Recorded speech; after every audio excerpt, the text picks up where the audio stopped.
ओम शांति। 13 जुलाई 2026 के बाबा के मधुर महावाक्य। बाबा कहते, मीठे बच्चे, तुम बाप के पास आए हो अपनी जीवन हीरे समान बनाने।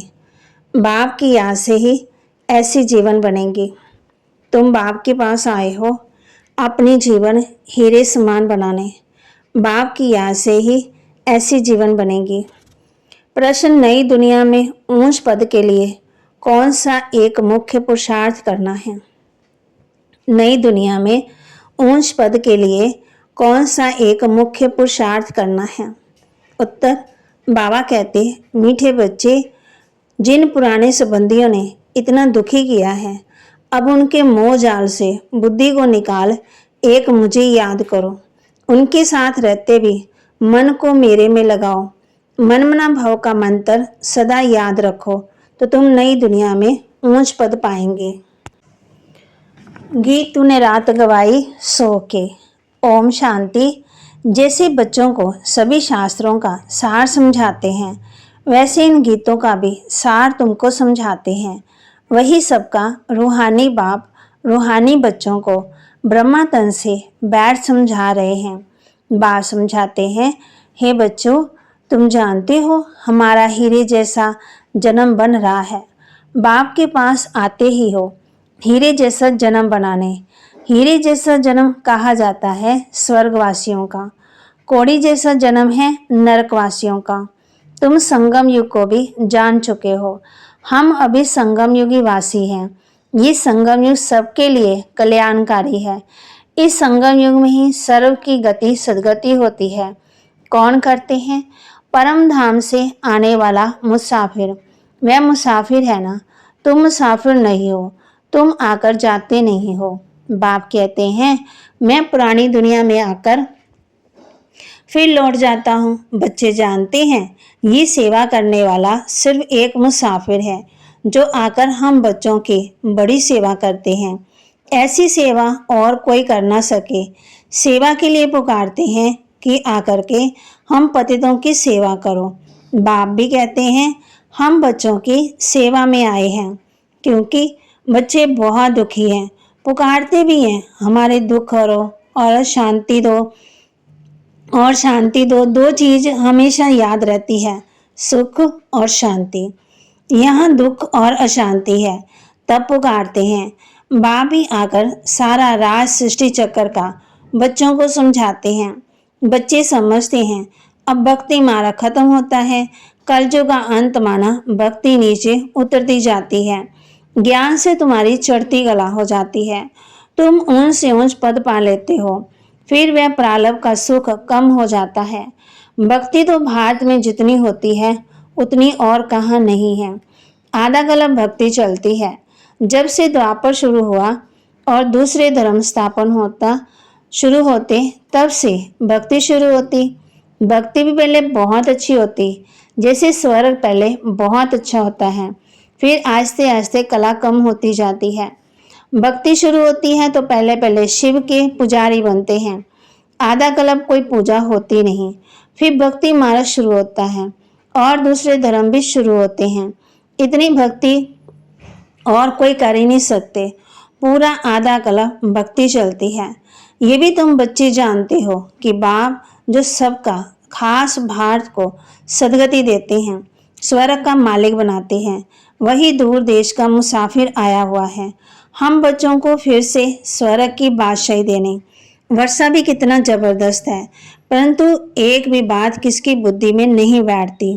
भारत में भक्ति कितनी करते हैं, कितने मंदिर हैं। भारत खंड में ही ढेर के ढेर मंदिर हैं। अभी तुम जानते हो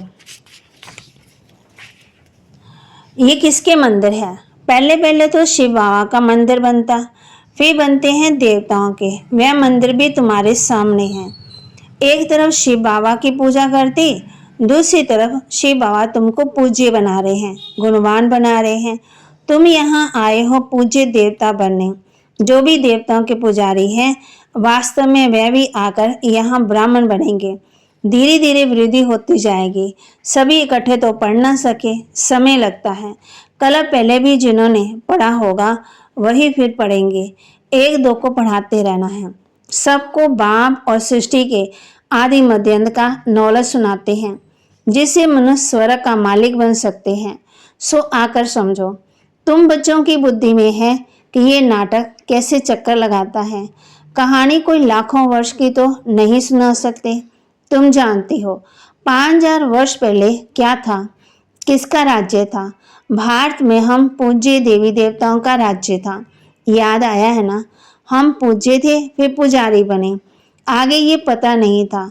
हम सब पूज्य देवता थे, फिर हमने 84 जन्म लिए। 84 जन्मों की कहानी लक्ष्मी नारायण की है। तुम अपने 84 जन्मों की कहानी सुनाते हो। उनको तो अपनी कहानी बैठ लिखने में बहुत समय लगता है। तुम 1 मिनट में 84 जन्मों की कहानी बता सकते हो। वह है, हम 84 का चक्कर कैसे लगाते हैं। एक की तो बात नहीं है, बहुत ब्राह्मण है। तुम ही इस चक्कर को जानते हो। इस चक्कर को जानने से तुम राजा रानी बनते हो और फिर औरों को बनाते भी हो। भक्ति मार्ग में भारतवासियों जैसी कोई नहीं करते। भक्ति विवाह गति भारतवासियों जैसी कोई नहीं करते। और जो भी मंत्र पंथ धर्म आदि हैं, वह अपने भक्ति के समय स्थापन होते। पहले पहले हमारा कितना छोटा फूलों का झाड़ था, रूहानी गार्डन था। तुम चेतन फूल थे। इनको कहा जाता है फूलों का बगीचा। फिर वही कांटों का बगीचा होता जाता। इस समय सब कांटे बन गए हैं। फिर कांटों से फूल कैसे बनना है, सो बाप बैठ समझाते हैं। एक दो को दुख देना, कांटा लगाना। Student life is the best life कहा जाता है। वह बहुत अच्छी होती है। बच्चे बच्चियां बड़ी खुशी में पढ़ते रहते हैं। शादी की और एक दो को कांटा लगाना शुरू किया, माना दुख शुरू हो गया। सतयुग में कोई कांटा नहीं लगाते। अभी तुम फिर फूल बनते हो। तुम जानती हो भारत स्वर्ग था, फिर कितने अपार सुख थे। सोने की खानियां थी, अभी वह खाली हो गई। फिर तुमको सोना भरपूर मिलेगा। भारत में ही सोने हीरे जवाहरात के की खानियां थी। उस समय अमेरिका आदि कुछ भी नहीं होता, बम्बे भी नहीं होता। वंडर है ना। कलयुग के अंत में कुछ भी सोना देखने में नहीं आता। फिर सतयुग आदि में इतने सोने की खानियां भरपूर हो जाती हैं, सोने के महल बन जाते हैं। वंडर है ना। वहाँ खानियों से कितना ढेरा सोना निकलता। जैसे हम मिट्टी की ईंटें बनती हैं, वैसे वहाँ सोने की ईंटें बनती हैं। माया में सुंदर का खेल दिखाते हैं। ध्यान में देखा, यहाँ तो सोना ही सोना है। बरोबर सतयुग में सोना होगा। यहाँ तो देखो मिट्टी की ईंटें भी नहीं मिलती। जितनी यहाँ ईंटें हैं पैसे से मिलती, उतनी वहाँ सोने की ईंटें मुफ्त मिलती है। रात दिन का फर्क है। बाबा हम बच्चों को कह रहे हैं कि वहाँ कितना सुख है, तो क्यों नहीं पुरुषार्थ करना चाहिए। नई दुनिया में ऊंच पद पाने का, यहाँ मोह जाल में क्यों फंसे। बाप कहते हैं पुराने संबंधों में तुम कितना दुख उठाते हो। बाबा ऐसे नहीं कहते कि इनको छोड़ दो, सिर्फ बुद्धि योग एक बाप से लगाओ तो तुम विश्व के मालिक बन जाएंगे। मन मना भाव का अर्थ ही है, मुझे याद करो तो विष्णु चतुर्भुज को अर्थात विष्णुपुरी को याद करो। मूल है ही एक अक्षर। भक्ति मार्ग में तो ढेर पंचायत है। अभी तुम सब आत्माएं आशिक हो एक माशुक परम पिता परमात्मा के। वह तुमको सुखधाम का मालिक बनाते हैं। सब आत्माएं उनको याद करते हैं। तुम रूहानी आशिक, रूहानी माशुक के एक ही बार बनते हो। बाकी तो सब मनुष्य हैं, जिस्मानी आशिक और माशुक। अभी बेहद के आशिकों को बेहद का माशुक आकर मिला है। उनको कहते भी है ना, आओ आकर के हमको पति से पावन बनाओ। एक को ही पुकारते हैं। तुम जानते हो हमारी आत्मा पतित बनी है, इसलिए पुकारते हैं पतित पावन आओ। कुंभ का मेला लगता है, फिर जाकर गंगा स्नान करते हैं। फायदा कुछ भी नहीं है, पावन कोई भी नहीं बनता। अभी बाप आकर के ज्ञान वर्षा करते हैं। तुम्हारे ऊपर ज्ञान की वर्षा हो रही है, जिससे फिर कांटों का जंगल फूलों का बगीचा बन जाएगा। तुम जानते हो हमारा जब राज्य होगा तो वहाँ कोई पतित होगा ही नहीं। सारे विश्व पर ज्ञान वर्षा हो जाती है। सब कुछ हरा भरा हो जाता है। खानियां भी हीरे जवाहरात की नहीं बन जाती हैं। अब तुम बच्चों को कितना खुशी में रहना चाहिए। सम्मुख देखते हो बेहद का बाप बैठ समझाते हैं। कि तुम मुझे याद करो तो तुम्हारे भी कर्म विनाश होंगे। बल तुम कहाँ भी बैठो, स्नान करो, बुद्धि में बाप की याद रहे, वहां तो याद करने की फुर्सत है। बाप को जितना याद करेंगे उतनी कमाई होगी। याद से ही कमाई है, ऐसा कभी सुना है कि याद से कमाई होती है? कितनी बड़ी कमाई है। तुम विष्णुपुरी के मालिक बन जाएंगे।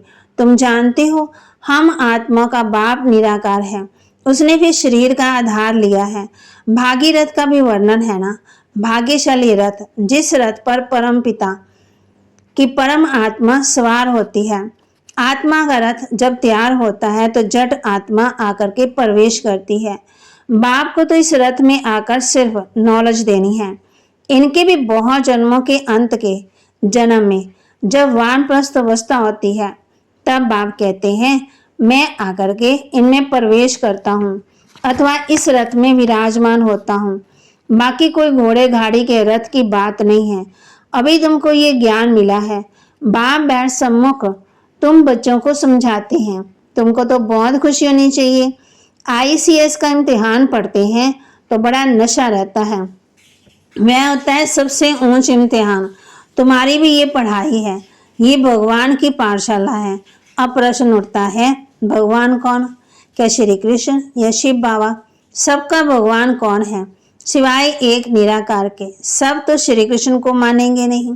सभी आत्माओं का बाप वह निराकार परम पिता परमात्मा है। वह सदा परम धाम में रहते, एक ही बार आते बच्चों को स्वर्ग का मालिक बनाने। तुम जानते हो वही बाबा कलब कलब आकर हमको रंग से राव बनाते हैं। भारत अब पहले स्वर्ग था, अब नरक। दूसरे जन्म में क्या बनना है? तुमको सब शास्त्रकार हुए हैं, विनाश का भी, स्थापना का भी, भगवान अवकाश। मैं तुमको राजाओं का राजा बनाता हूँ। बहुत दान पुण्य करने से कोई को अलग काल का सुख मिलता। राजाओं के पास जन्म ले फिर फट से मर जाते, कोई गर्भ में ही मर जाते, कोई कैसे, कोई काने, कोई कैसे बनते। जैसे कर्म करते वैसा पदवी पाते। अब तुमको तो राजाओं का राजा बनाते। तुम कहते हो बाबा हम बलिहार जाएंगे, तो जरूर राजाई भी तुम ही पाएंगे ना। भारत को महादानी का खंड कहा जाता है। यहाँ दान पुण्य बहुत करते हैं। वह फिर शुरू होता है भक्ति मार्ग में। अब बाप तुमको 21 जन्मों के लिए दान देते हैं। अब तुम बाबा पर बलिहार जाते हो, तन मन धन सब कुछ दे दिया। अब बाप कहते हैं ट्रस्टी होकर रहो, अपना घर बार संभालो, सब शिव बाबा का है, मैं आपका हूँ, आपको ही याद करता हूँ। दिल से सरेंडर करते हैं। बाप कहते हैं बल महल में रहो, घूमो फिरो, मौज मनाओ, सिर्फ मुझे ही याद करो तो तुम बहुत खुशी में रहेंगे। तुम विश्व के मालिक थे, अब फिर तुम पुरुषार्थ कर वह बनते हो। बाप समझाते हैं मीठे मीठे बच्चों, इस योग बल से ही तुम विकर्मा जीत बनेंगे। बाप की याद से तुम विश्व के मालिक बनते हो। अच्छा, मीठे मीठे सिकिलदे बच्चों प्रति माता पिता बाप दादा का याद प्यार और गुड मॉर्निंग। रूहानी बाप की रूहानी बच्चों को नमस्ते। रूहानी बच्चों के रूहानी बाप दादा को दिल व जान सिकवा प्रेम से नमस्ते। धारणा के लिए मुख्य सार, राजाई पद पाने के लिए बाप पर पूरा पूरा बलिहार जाना है। तन मन धन सब समर्पण कर ट्रस्टी होकर रहना है। विकर्मा जीत बनने का पुरुषार्थ करना है। राजाई पद पाने के लिए बाप पर पूरा पूरा बलिहार जाना है। तन मन धन सब समर्पण कर ट्रस्टी होकर रहना है। विकर्मा जीत बनने का पुरुषार्थ करना है। याद में ही कमाई है, इसलिए निरंतर याद में रहने का पुरुषार्थ करना है। ऐसा रूहानी फूल बनना है जो फूलों की दुनिया का अधिकारी बन जाए, अंदर कोई भी कांटा ना हो। वरदान, एक बाप में सारे संसार का अनुभव करने वाले बेहद के वैरागी भव। एक बाप में सारे संसार का अनुभव करने वाले बेहद के वैरागी भव। बेहद के वैरागी वह बन सकते हैं जो बाप को ही अपना संसार समझते हैं। जिनका बाप ही संसार है वे अपने संसार में भी रहेंगे, दूसरे में जाएंगे ही नहीं, तो किनारा स्वतः हो जाएगा।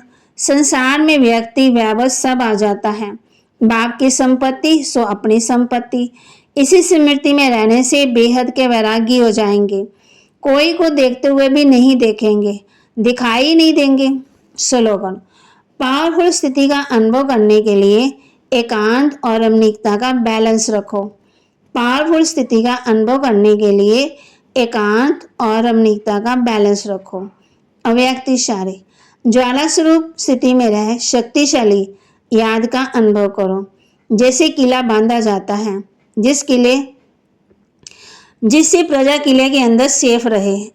एक राजा के लिए कोठरी नहीं बनाते, किला बनाते हैं। आप सभी भी स्वयं के लिए, साथियों के लिए, अन्य आत्माओं के लिए ज्वाला रूप याद का किला बांधो। याद की शक्ति की ज्वाला हो तो हर आत्मा सेफ्टी का अनुभव करेगी। तो बाबा के महावाक्य को लाइक करें, शेयर करें, सब्सक्राइब करें और अपने जीवन में ज़रूर धारण भी करें।